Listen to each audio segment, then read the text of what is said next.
Hey, what's up, ecosystem? Welcome back to ATI Auto Business. It is live carrier advice. We're back. We've taken a bit of a break. Just, man, so much going on. But Brian is here with us, I'm happy to say.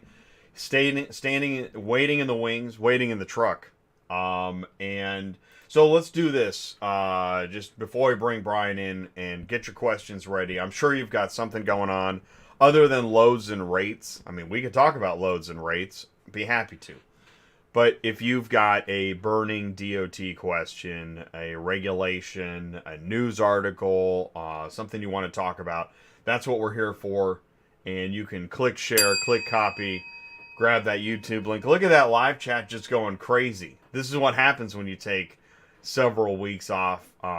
People get used to you not being there. So, but we're this may become more of like a monthly show. I'm not sure, but it's not over. It's not over until it's over, and we still have Brian with us. So let's go ahead and do this. Let's do this properly. Give Brian the drum roll.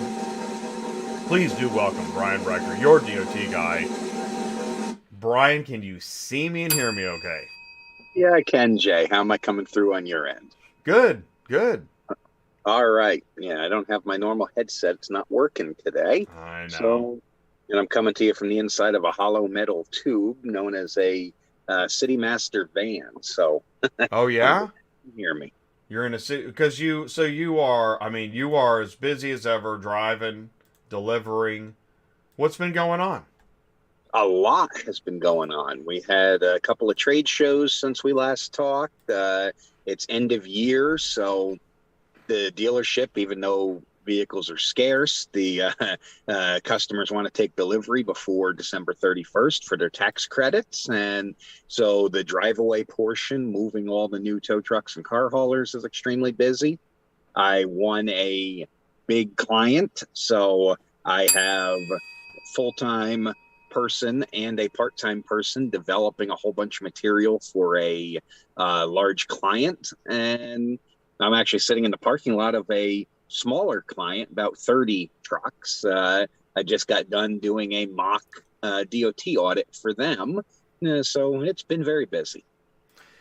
You just made me think. I'm sure that, by the way, we have in the live chat some of our old friends. We've got Fritz.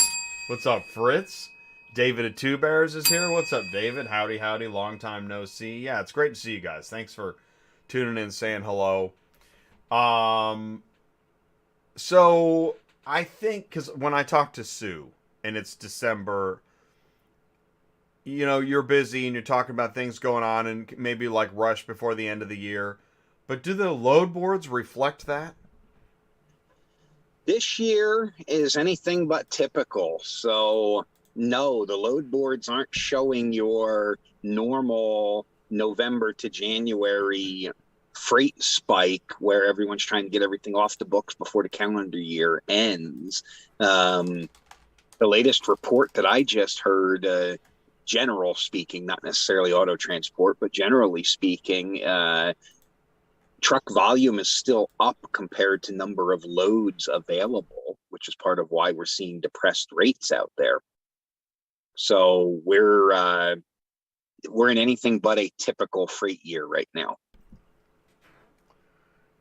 It doesn't seem like anything is very typical for some time now. So I guess that shouldn't be surprising. But Ty and I talk a lot about, your single owner operator, small business startup that is struggling, right? And I mean, I've seen it in the live chat. Hey, my trailer's parked. My trailer's parked.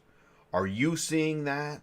Do you have Yes, anything? I am. Yeah. Okay. Talk Sadly, about I am. And a couple of long-term clients of mine have decided to go a different direction and no longer be carriers. And several short-term. Beginning of the year, I did a whole bunch of operating authorities, and probably 70% of them are no longer in business, with one made it just over 90 days. And unfortunately, these folks are not alone. This is happening in all segments of the trucking industry, not just auto transport. Costs are out of control. Rates are not increasing to reflect appropriately what our costs are, and the motor carrier is left holding the bag. So a lot of owner operators and small fleets just can't handle. I have one fleet that was at a peak of 26 or 27 trucks, and they're down to 4 active trucks and drivers because it just didn't make sense to maintain the entire fleet when most of the trucks were losing money every week. So then we can go a couple ways here. We could talk about the people losing work or losing jobs or facing equipment, taking a loss in equipment, or we could talk about the customers and clients that are finding it harder to get things moved, assuming that's true.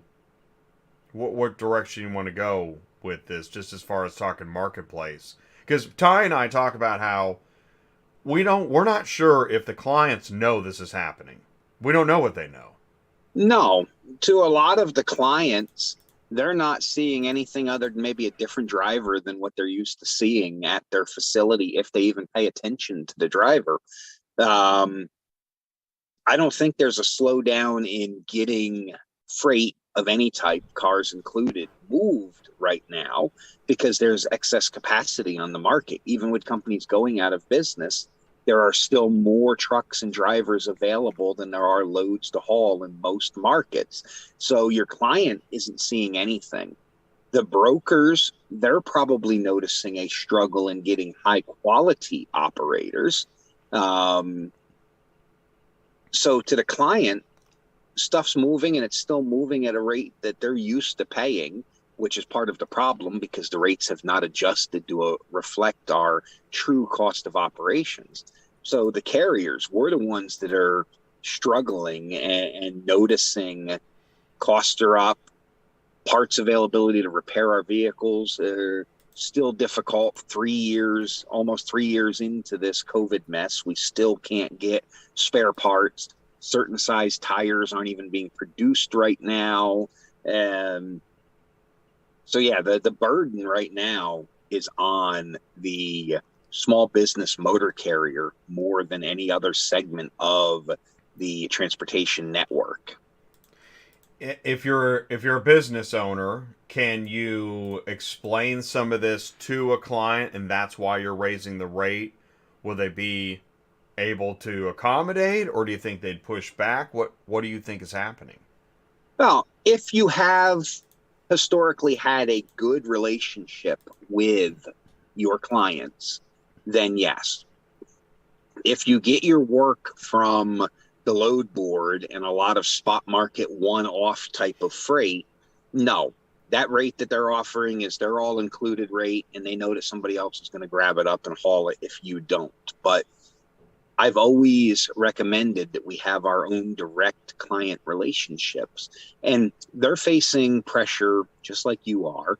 Cost of heating their building, the cost of purchasing their cars at auction, all of that is adjusting. So if you have a good working relationship, they're going to understand your costs are going up. And as long as you're not trying to increase your costs to also increase your profit margin at the same time during these difficult times, you should be fairly successful in getting a rate increase. Now, when we get into larger deals, rates are negotiated a year or more in advance, and the only thing that adjusts is your fuel surcharge. So you may be stuck in some contracts that have rates that were set before the market started falling apart and the economy started falling apart. And then maybe that's a blessing, maybe that's a curse for you. But if you're going out to negotiate rates currently, your rates need to reflect actual true cost of doing business, but be prepared to defend that. You can't just take a guess that, well, I think it's worth $1 a mile per car. But why do you think it's worth $1 per mile per car? What is your insurance? How much has your insurance increased over the last time we discussed rates? What is your cost of truck? What's it going to cost to replace your equipment? And on and on. If you can truly justify what your rates are, then you should have a much easier time in getting a rate increase. But if you're just arbitrarily grabbing a number and you don't know what your true cost of operations are, you're probably shooting in the dark. You're not going to get anywhere.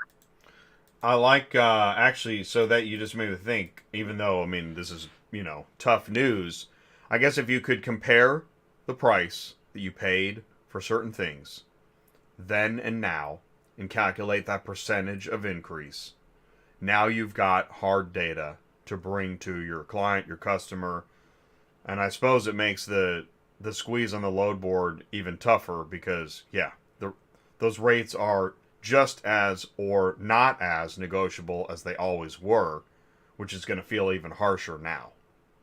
Absolutely. And as we get more and more carriers, and please, this is not meant to insult anybody, but as we get more and more carriers to become desperate just to generate cash flow, even though they know that they're losing money, they're going to take that load at a losing rate just to generate cash flow to try to hold the repo man off one more month and hope that things are going to get better next month. And if that's you, it's already beyond time to park your equipment and come up with a different plan. And that's not meant to be mean. It's not a reflection on you as a person. Your business model just didn't work. And that happens. I've failed. I've lost everything. I've gone damn near bankrupt and had to start over again. It happens. It's part of the risk of taking a business. Most new businesses fail. So, but yes, if you compare year over year costs and then you're trying to increase your rates by that percentage, the difference, your client's probably going to be a lot more receptive because when they sit and look at their own numbers, they know that the cost of electricity for their building went up. They know the cost of fuel in their fleet of vehicles that they operate or their personal car went up by that much. You're going to ask for a reasonable increase. It's All when right. you have no idea what your numbers are that you get in trouble when you start asking for increases. So I'll ask this then. Let's say you have to park it, because I've wondered this. But if you have to park your truck and trailer because it's not working out, what steps might you consider? What do you need to start shutting down insurance and authority? I mean, what do you do? And then what should you look at to see where to go next?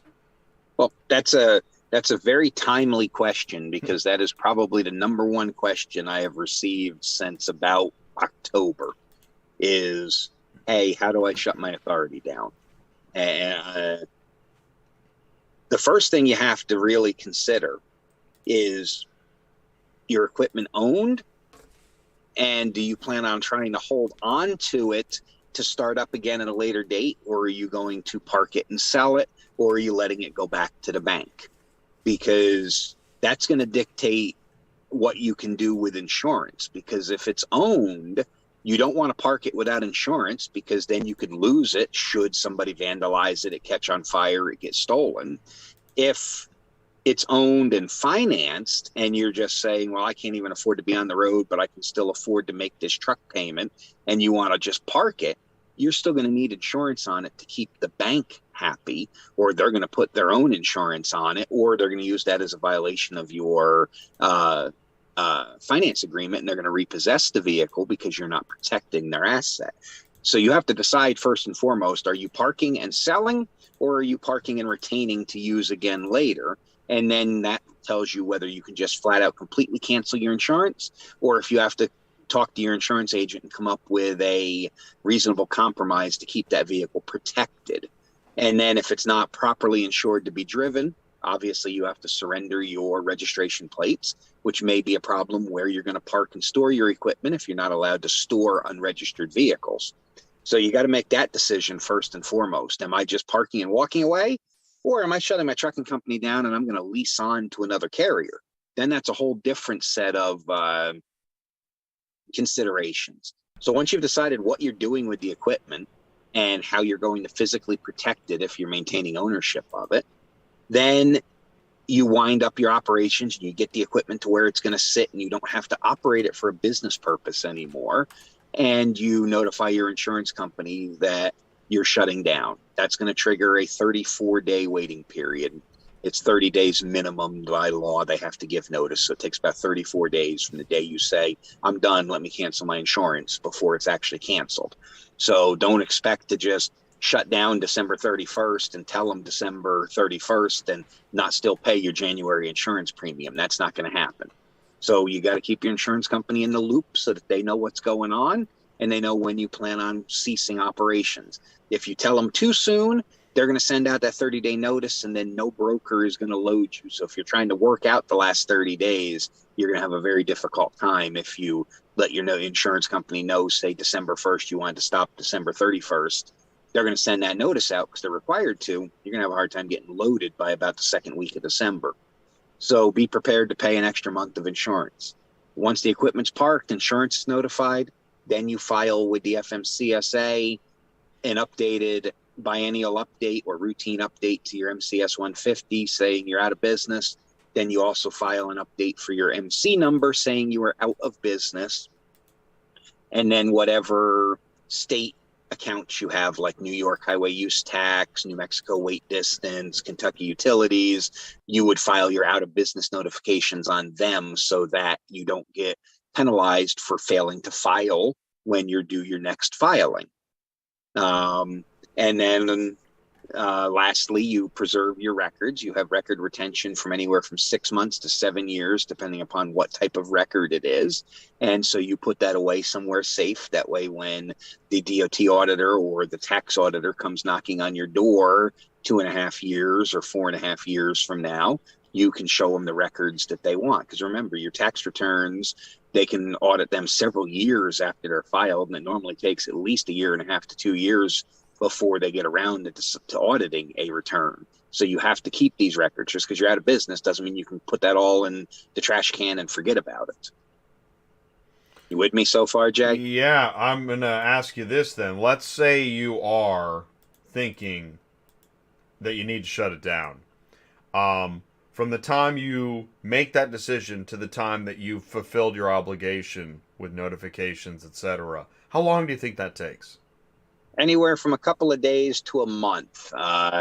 If you decide I'm home Friday and I'm done, this is my last day out, you can start working on your records and probably have all your notifications filed within 2 business days. But if you're out on the road, it's going to take however long it takes you to get home and into a safe place to shut your equipment down, because the last thing you want to do is have your insurance lapse while you're on the road, because then you're not legal to drive that truck and you can get some severe penalties should you get pulled over, should you get involved in an accident.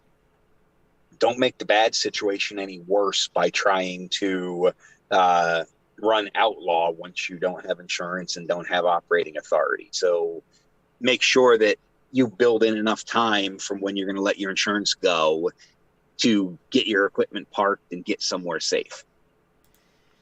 Pretty fascinating stuff. Let's jump in the live chat. Silver Mint asks, hey, I participated in a level 1 last night. No violations, but the trooper said I should sign the report and mail it back even though the report says otherwise. Rookie trooper, or should I do it? And Fritz adds, if no violations, no need to sign and mail in. Correct. The report will tell you when you have to mail it in. And if there's no violations, you do not have to submit the report.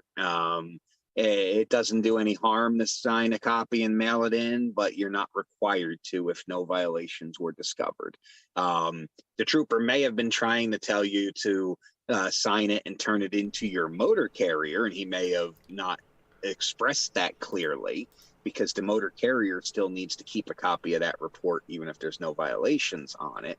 But no, you're not under any obligation to mail it to the address in the middle of the form for whatever state it was in. Thank you, Brian. Let's see here. Fritz is talking about cents per mile, buck a mile. We're going to come back to that, Silverman. But David just asked, do you go to the same place you do your biannual to cancel your authority? Yes, you will. And I hope you're not paying a service for it, because it's something that can be done for free. So you would log in to the Safer registration update site, and there's a bunch of options listed there. So you log in with your US DOT number and DOT PIN number. You'll need your EIN, your tax ID number as well. And one of the boxes, just like where you click for I need to do a routine or biennial update, one of the boxes is an out of business notification. So you click that, and basically you're filling out your MCS 150, verifying all the contact information is still correct, but you're going to be just checking the box that says you're out of business. And then that gets notified immediately. Then you go and you download a copy of the out of business notification, which is the MCSA 1, or used to be the OP1, the operating authority form for your MC number. That one you have to physically fill it out, which you can do online, and then you have to physically print it, sign it in ink, and then scan it back into the computer and email it to FMCSA or fax it or snail mail it. I do not recommend the snail mail option because they're not getting processed quick enough. So email or fax it back to FMCSA with the out of business notification for your MC number. So even though it's the same agency that issues both numbers, they go to different departments. So you have to send in 2 different forms to notify them you're out of business. I'm going to pull up. Oh, go ahead. And? It's important to make sure you make that notification, because otherwise, if you have an active USDOT number, and if you're going to be shutting down, and you're going to be shutting down soon, you might want to do it before December 31st if you don't think you're going to make it through 2023, because it's only a few dollars, but it's a few dollars less it's saving you. If you have an active DOT number, even if you are not operating any trucks, you're still obligated to pay the Unified Carrier Registration, the UCR fee, for the entire calendar year. So if you're waiting till over the Christmas holiday to decide whether you're out of business or not, you're going to pay your UCR because it's due by December 31st. And then if you don't run trucks at all in January, you just wasted $43. It's not a lot of money, but every penny counts when you're winding down an operation. On the converse, if you don't pay it because you're not operating trucks and you didn't get around to shutting your DOT number down till January, February, they can, and in some cases do, come after you with a civil penalty for failure to file your UCR because you have that obligation.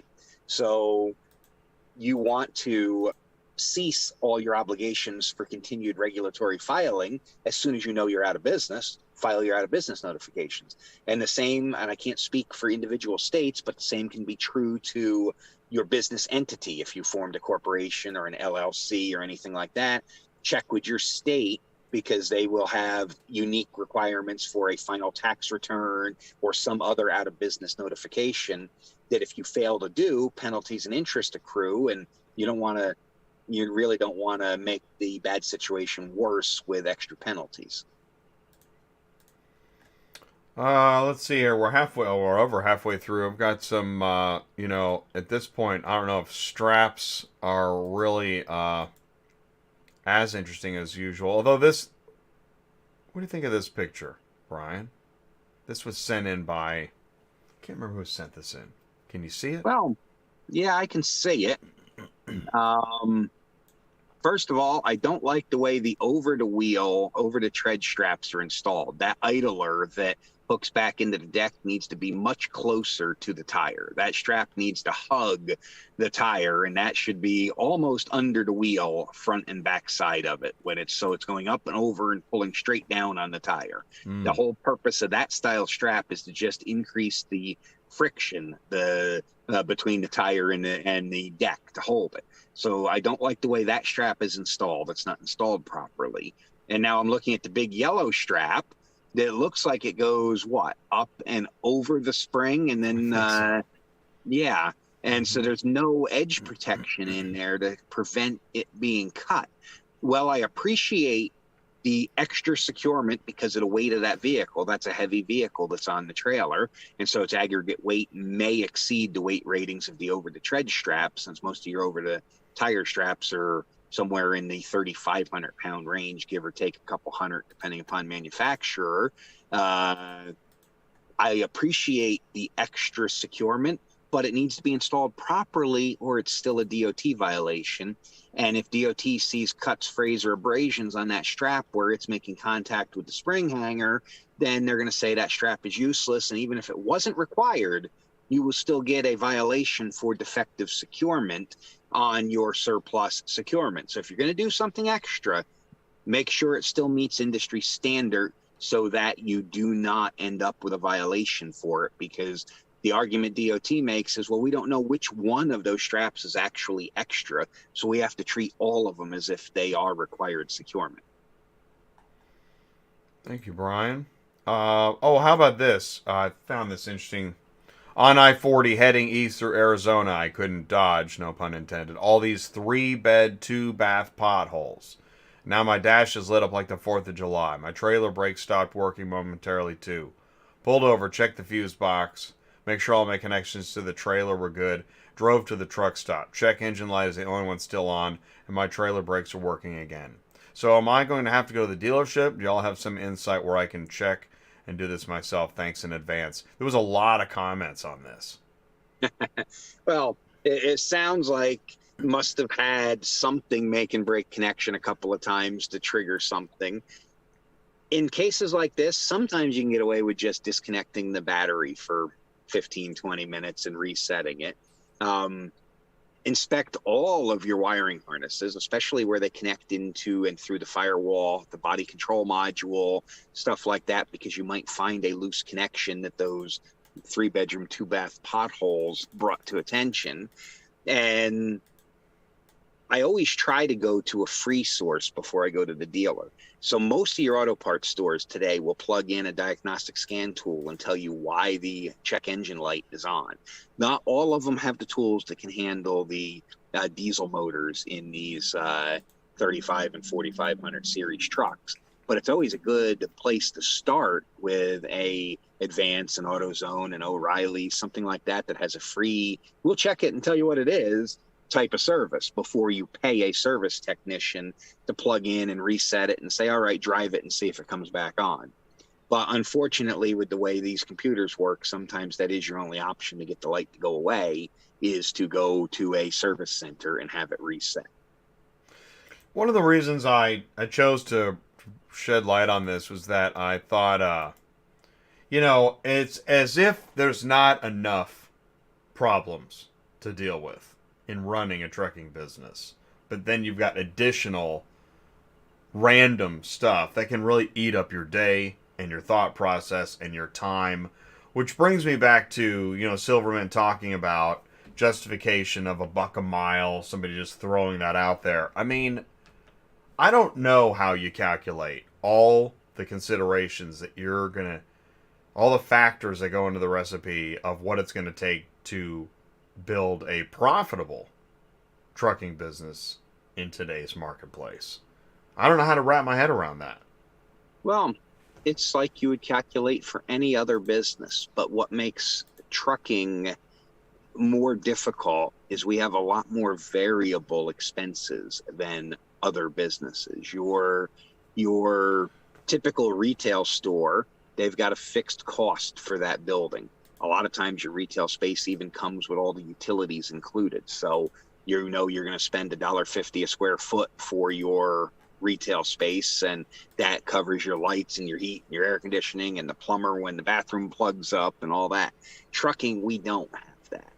So your first year or two of operation, it really is just a best guess at what you're going to spend. But after that, if you have good detailed records, you can look at what it cost you to operate for a trip, then for a week, and for a month, and a quarter, and a year. And what did you do during that period? How many vehicles did you move? How many miles did you drive? Because for some people, the per mile model is going to work. Some people, the per day cost and profit model is going to work because they do a lot of little shuttle work. It means collecting the data and knowing your business to come up with what goes into it. But what goes into it is everything. And we have to be careful not to commingle. So we don't pay our wife's cell phone bill from the trucking company unless she's working for the trucking company and it's a legitimate expense. You don't buy dinner for the kids from the trucking company's money because that's not legitimate. So everything that you earn, everything that you spend, including what you pay yourself for doing the job, and you should get paid, not just what's left over is mine. Everything, including a reasonable salary for yourself for what you do as a driver, a mechanic, a dispatcher, all of it. And then that's how you figure out what it cost you to run your business. And then you look at how many miles or vehicles or days you average, and you divide it out, and that gives you a base rate of where to start. Then you add your profit to it, because the profit isn't just what's left that goes in your pocket as the owner. You need to be paid a reasonable wage for what you do, and your company still has a right to make a profit above that. So if it costs you, and again, just odd numbers, if it costs you 90 cents a mile to own and operate your truck and pay you and benefits and all of that, and you want to make a reasonable 15 or 20% return on your investment, then it is going to cost you $1.18 a mile or whatever is what you bill at, is what your minimum charge is to move a vehicle or whatever. And again, these are just random numbers that are not based in reality. They're just for ease of discussion. So only you can decide what goes in there, but it's everything that's involved in it, from the ream of paper you buy at the Staples or the Walmart to the ink for your printer that you use for printing stuff, to a proportion of the internet connection at your house, or a proportion of the floor space of your house for where your office is set up. That's all a cost of doing business that goes into this. I got about 10 or 15 more minutes of stuff we can talk about. I didn't know what your time frame was. Yeah, I'll give you a few minutes, sure. All right, cool. All right, I'll take a few minutes. All right, so let's see here. ELD mandate stuff. I don't know. Where are I? I don't need to be right, but there's a reason I have ELD punch, because I've never. I realize, we want hard data. Everybody does, right? I mean, we're talking about that on this show. That helps understand your business. But the ELD thing is just. It just seems like it's over crazy. Well, am I wrong? The ELDs, several years in, have been proven ineffective. Highway crashes have continued to go up as they've clamped down on hours of service compliance. Violation rates of hours of service have not really changed much from pen and paper. Just different violations are being recorded now. ELDs are a great fleet management tool when you have a fleet.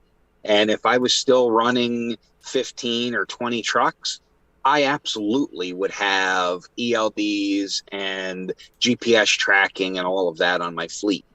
As the owner operator or the 1, 2, 3 truck fleet, there is no cost benefit to having an ELD. Then it becomes the personal choice. Do you want to use a computer to track your hours of service? Because a lot of people actually have come to like them instead of the old pen and paper logbook.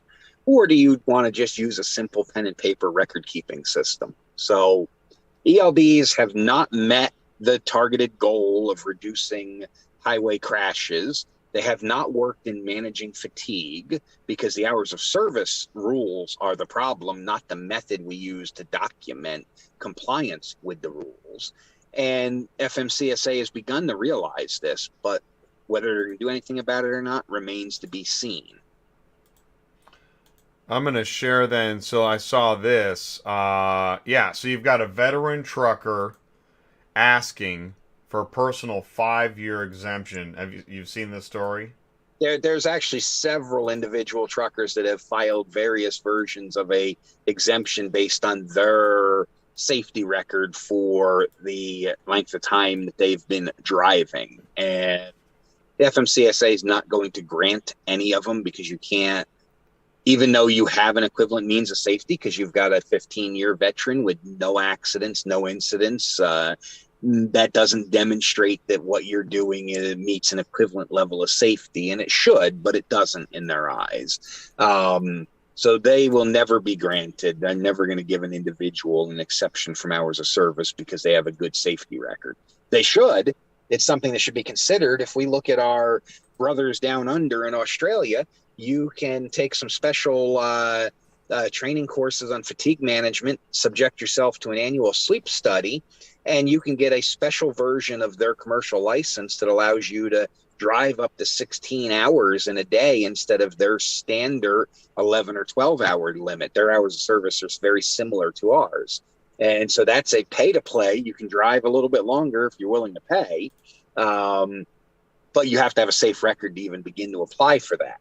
And something like that should be taken into consideration here. We should have probationary periods where hours of service are relaxed the longer you drive with a clean, safe record. But that could be a whole series of shows in itself right there.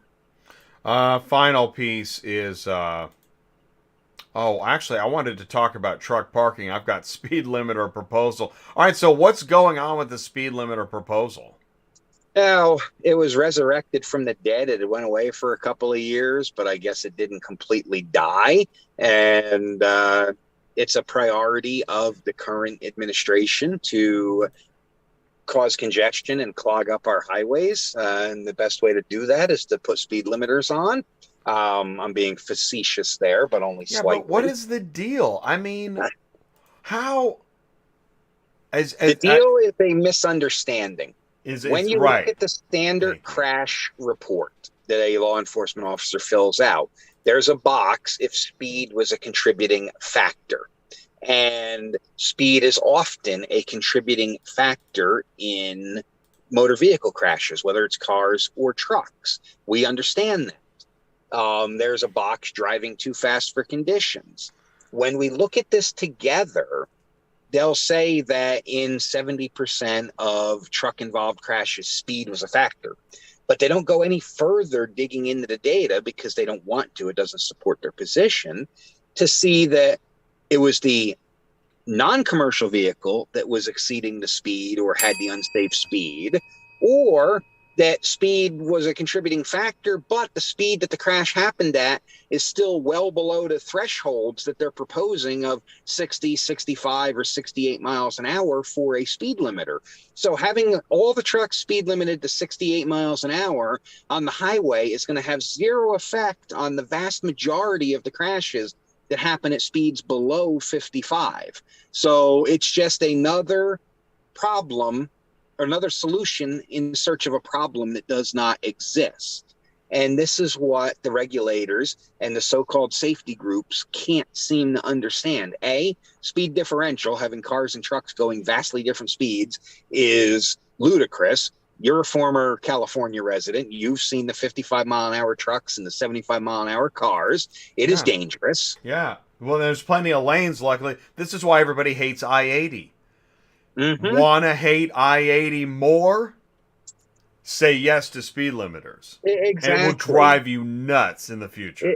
Exactly. Stupid. And again, I can't believe this. To draw from our brothers down under, Australia, depending upon which state you're in, are speed limited from 52 or 55 to 62 miles an hour on their trucks, and it causes all sorts of traffic congestion out there. So this will cause traffic congestion. This will not reduce speed-related crashes. And in fact, in the FMCSA's own data, they have hidden in there that it's likely to increase rear-end collisions between non-commercial vehicles, rear-ending slower-moving commercial vehicles. Absolutely. So this is a bad idea all around. And really, and this is where, so like, when I hear people talk about four-wheelers, newsflash, I don't think the average person knows that they're the average four-wheeler. No. A four-wheeler is not a dune buggy or quad runner. A four-wheeler is the average. It's the average non-commercial vehicle. Anything else on the road that is road raging. It's constantly road raging. People constantly road rage. They just do. It's now part of the. It's part of driving. And what's even worse is they've done studies to show that everybody thinks that they're a good driver, and the number one comment is, "Oh, I'm fine. I'm just worried about everyone else around me." And realistically, most motorists on the road are not competent enough to do what they're doing, to drive the vehicle, let alone all the other distractions. I'm involved in a distracted driving summit that's going to do a presentation to 13 different state governors' offices in May, and the amount of distracted driving has severely increased. The confidence in the average motor vehicles operator's own skill has increased disproportionately to the actual increase. Or actually, I should say, conversely, their confidence in their skill has increased as cars have become easier to operate, but their actual skill has decreased in the same proportion. So we have less physical skill operating these modern cars that go faster. You don't even realize you're going that fast, that are simpler to operate, but still require the same basic skills. And this is why we're having problems on our highway, because we view driving as a right, not as a privilege. Well, and I mean, it's proof that on the speed limiter issue, because just with dealing with four wheelers, and which I mean, I guess I would count as a four wheeler, but I Yes, you don't would. consider myself the smartest driver on the road, which I meet daily. I meet many of the smartest drivers on the road that day, and when you have a smartest driver on the road next to the I don't know why you're driving so slow driver on the road, it does feel like somebody's going to get killed. And Yes, that's what we're talking about with these speed limiters. Somebody's going to die. absolutely. You are going to need undercarriage protectors to collect all the dead bodies that keep slamming into the back of that truck. Yes, yes, it's a horrible idea. And instead of regulating the problem, they regulate the only thing that they can, which is the commercial vehicle, because otherwise traffic laws and rules are a states' rights issue. Pretty wild stuff, man. All right, well, perfect. Now that I've got your temperature up and your blood pressure up, you're ready to hit the road. Yes, I'll go do some road raging myself. There you go. Look out for the smartest driver on the road coming soon to a highway near you. Brian, man, thank you so much for taking the time. I think at this point let's just assume this is a monthly show right now. I mean, I love this show, but I don't know what's going on. Nothing will slow down, and until I can hire more staff at ATI, oh my gosh, I'm overwhelmed. That's the same thing here. And literally, I brought on this administrative since the last time we spoke. I've moved into a professional office building that comes with a receptionist at the front desk, a conference room, and I hired a Awesome. part-time administrative assistant who also works in that building for someone else. And I've hired a full-time content developer to help me actually put my material together, mostly for this big contract I won, but it's going to benefit all of you because I will be able to write the DOT for Dummies book and stuff like that now. That's awesome, man. And, Well, that's great. and I'm looking forward to, and I hate to say this while everyone else is struggling, but I'm looking forward to 2023 Great. because it's going to be a good year for me. Partially because I will be spending less time playing truck driver and Right. more time to develop the rest of my business and really get serious about helping you all succeed and at least hold on to what you have. And I feel awful that I've lost a bunch of customers this year, not because I lost customers. I'm going to be okay. I feel horrible for everyone that put their heart and soul into this. And I know what it's like to fail. I've fallen flat on my face a couple of times and it's devastating. And so I'm here to help you the best I can. And that's what we're here at this channel for. Whatever segment of the industry you're in, we're here to help you. And sometimes that help is to help you decide not to enter right now or to walk away. I've probably have talked more people out of starting a company, which I make no money on, than I have agreed to help them get started in the last 3 months. I'm looking at the calendar and I'm thinking, okay, so let's do either the 11th or 18th of January as our next show.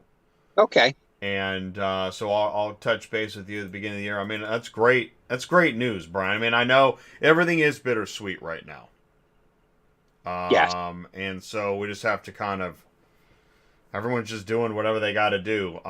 So if this show has helped anybody in any way figure out what to do next, that's our goal. I put email your DOT question on air at YourDOTGuy.com. Feel free to contact And Brian. we just launched season 2 of On the Road with Your DOT Guy, my semi-irregular podcast. I'm about as consistent with that as we have been with this show lately. First episode is up. That is on work-life balance with a wonderful woman out of Wisconsin who owns a heavy-duty towing and repair service for trucks and a couple other businesses, and it helps us figure out how to balance our work and our life and the emotional issues that we face as truck drivers. In episode 2, I just submitted the post. I don't remember what it was, but I was rambling on about something for about 20 minutes. That should drop any day now, and I'm hoping to have a couple of more guests and another good season of the On the Road with Your DOT Guy podcast to try to help. If we can get something out there that makes you think of something that allows you to survive in this market, then it's my pleasure to do so. Awesome. Well, thank you, Brian. Thank you so much for another great show. We'll keep in touch, and I'll see you next year. Thank you, Jay. Thank you Happy so holidays. much. All right, happy holidays to you, buddy. Thank you. See ya. All right, see you. Take care. All right, I'm letting Brian go. My camera 1 turned off. This is technical issues, whatever. So I'm just going to say goodbye here. Thanks, everybody. Have a great end of the year. We'll see you next year, and let us know how we can help you. Take care, Brian. All right, see you, buddy. Here comes the splash. We'll see you next year. Thanks.